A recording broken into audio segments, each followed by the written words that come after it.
Saya tidak melihat Gus Dur pro Zionis. Tidak. Saya dengan Gus Dur bersahabat. Tahu saya bagaimana Gus Dur. Ya memang Gus Dur itu ketua Yayasan Shimon Peres, benar. Oh dia dapat dana, iya betul. Untuk membuat hubungan diplomatik dengan Indonesia, dengan Israel, betul. Tapi kan sampai wafat dia nggak buat. Itu cerdasnya Gus Dur. Dia menolaknya halus. Gimana, bisakah dibuat hubungan diplomatik antara Israel dengan Indonesia? Bisa, kata Gus Dur. Tapi susah, sulit, memerlukan waktu yang lama. Lah ya udah kita mulai ya, monggo dimulai, tapi nggak pernah dimulai dan tidak pernah terjadi.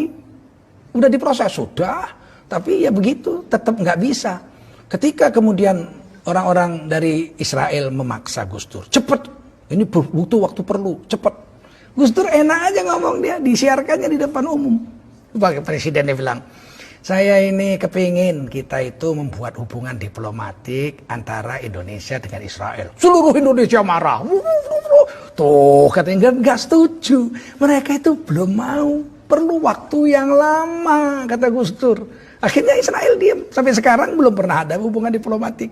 Nggak cerdas itu orang seperti itu. Itu orang cerdas. Fatona itu cerdas. Kita yang belum nyambung begitu. Nah, saya tidak membela membabi buta, memang kenyataannya begitu. Bisa? Bisa. Tapi nggak jadi, ya memang susah. Dicoba, ayo coba ngomong. Beliau ngomong. Se-Indonesia protes tuh, lihat kan protes semua. Nggak bisa semudah itu. Sampai beliau wafat sampai sekarang. Indonesia belum punya hubungan diplomatik dengan Israel. Nah ini hal-hal seperti ini. Tidak semua orang bisa. Saya nggak bisa. Saya nggak bisa seperti itu. Saya orang Medan. Kalau orang Medan itu apa kau? Nggak senang kau? Kita selesaikan di luar. Saya nggak pandai begitu-gitu. Itu butuh orang-orang pilihan juga untuk bisa tampil seperti itu. Tapi jangan diragukan cintanya Gus Dur terhadap NKRI dan terhadap agama. Beliau itu satu kelebihan yang jarang orang dapat. Apa kelebihan? Saya sampaikan kepada anak muda ini yang bertanya ini lagi. Beliau itu pemurah, ya Allah. Pemurah. Orang minta langsung dikasih aja, diberi. Nggak mikir itu. Bahkan kadang-kadang Gus Dur itu uang belanja istrinya dikasihkan ke orang untuk makan orang. Coba bayangin. Tapi istrinya nanya, Mas, duitnya udah tak kasih orang, tadi ada orang kesusahan. Lah kita gimana? Kita kan belum susah. Kalau kita minjem orang masih percaya lah. Kalau dia minjem nggak percaya orang. Sampai sebegitu, jangan main-main. Ini orang punya kelebihan, punya kekurangan. Tapi kita jangan memfitnah orang sesuatu yang kita tidak tahu. Kita berdosa nanti. Nah, ada satu kelebihan Gus Dur yang pernah membuat saya menangis. Saya ceritakan ini ya. Saya bukan menjilat Gus Dur sudah wafat, nggak ada urusan. Saya nggak minta jabatan dari bicara saya ini. Kalau saya mau jabatan zaman Gus Dur, saya sudah ditawari jabatan. Saya tidak mau saya. Nah, apa katanya? Satu hari saya duduk di VIP room airport Pekanbaru. Saya tamu gubernur. Saya duduk di ruangan tunggu gubernur untuk menunggu pesawat terbang. Waktu itu acara TV One tokoh kita sedang diputar. Saya minum teh habis sholat asar di situ menunggu pesawat. Tiba-tiba muncul situ tokoh kitanya itu Gus Dur. Gus Dur. Tapi beliau sudah wafat. Tokoh kita begini-begini, kemudian ibu belum wafat Gus Dur. Ibu Sinta Nuria diwawancarai. Apa sih kelebihan Gus Dur itu? Kata pewawancara itu kepada Ibu Sinta Nuria. Kemudian Ibu Sinta mengatakan sebagai istri beliau sekian tahun. Kelebihan Gus Dur itu yang saya rasakan sangat menonjol, tidak pernah komplain soal makan. Kemudian nampaklah Gus Dur duduk di tempat tidur amben kecil begitu, pakai celana sedengkul, pakai kaos, makan. Lauknya itu cuman ayam goreng paha sebuah, nggak ada sayurnya, nggak ada sambalnya, nggak ada kecapnya, nasi putih. Jadi nasi putih ayam, disendok nasinya ke mulut pakai sendok, ayamnya digraut pakai tangan. Kemudian Gus Dur makan, disuting begitu. Jadi itulah kelebihan Gus Dur yang membuat saya itu bahagia, kata Ibu Sinta Nuria. Salah satunya seumur hidup perkawinan kami beliau tidak pernah komplain soal makanan. Saya langsung keluar dari situ nangis saya. Sebab kelemahan saya paling besar adalah komplain makanan. Saya sejak kecil ibu saya itu pandai masak dan saya anak laki-laki satu-satunya. perempuan 6, laki-laki 1. Sehingga saya makan tuh sangat dimanja. Mau pakai gulai, pakai ini, namanya orang Melayu. Ikan goreng, gulai, segala sambal. Saya keluar, istri saya orang Banten.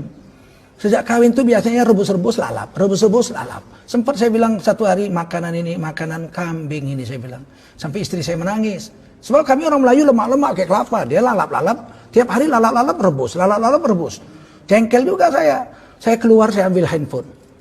Saya telepon istri saya di Jakarta, saya bukan baru. Adik, iya bang, abang pulang. Pulang dek, abang sedang nunggu pesawat. Loh abang kok nangis? Saya bilang, saya minta maaf adik.